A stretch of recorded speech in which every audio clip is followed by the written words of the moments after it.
వారు బడ్జెట్ మీద సరే గత బడ్జెట్ మీద చెప్తా ఉన్నారు, ఇప్పుడు బడ్జెట్ కూడా మాట్లాడుతూ ఉన్నారు. చాలా సంతోషం.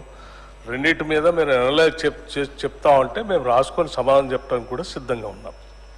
కానీ మీరు శ్రీధర్ బాబు గారు చెప్పినట్టు ఆ చెప్పే విషయం వదిలేసి పొలిటికల్గా స్లోగన్స్ చెప్పించడానికి ఎక్కువ ప్రయత్నం చేస్తున్నారనేది మీ ఉపన్యాసం ద్వారా అర్థమవుతా ఉంది.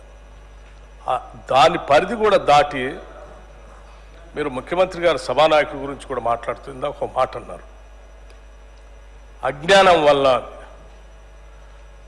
అజ్ఞానం వల్ల అంటే ఏంటి అధ్యక్ష? ముఖ్యమంత్రి గారికి జ్ఞానం లేదని, లేకపోతే మాకెవరికి జ్ఞానం లేదు. ఇది ఇది ఇది కరెక్టేనా మీరు మాట్లాడే మాటలు సభానాయకుడిని పట్టుకొని?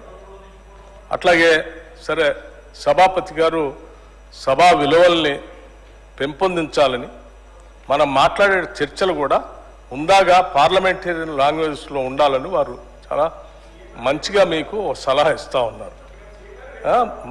బుద్ధిమాంద్యం, మీకు బుద్ధిమాంద్యం ఉందని మా అందరి గురించి మాట్లాడుతూ ఉంటే అది కరెక్ట్ కాదని చెప్తా ఉన్నారు. రైట్, మీరు కనీసం నిజంగా విఘ్నులైతే స్పీకర్ గారు సభాపతి గారు చెప్పిన దాన్ని విని బుద్ధిమాన్యం అన్న మాట పొరపాటు అయిపోయింది, నేను విత్డ్రా చేసుకుంటున్నా అని చెప్పి వారి ప్రసంగం చెప్పాలి. కానీ ఇంకా గౌరవ సభాపతి గారితో కూడా ఆర్గ్యుమెంట్లోకి వెళ్ళి నేనేమన్నాను, వారేమన్నారు, వారు మాట్లాడేటప్పుడు మీరు చెప్పలేదు, ఇప్పుడే నాకు చెప్తా ఉన్నారు ఏంది అని మొన్న వారు జగదీశ్వర్ రెడ్డి గారు ఎట్లయితే మాట్లాడటం కోసం ప్రయత్నం చేసి ఏం చేశారో ఇప్పుడు అదే ప్రయత్నంలో వీరెళ్తా ఉన్నారు. అధ్యక్ష, ఇది కరెక్ట్ కాదు.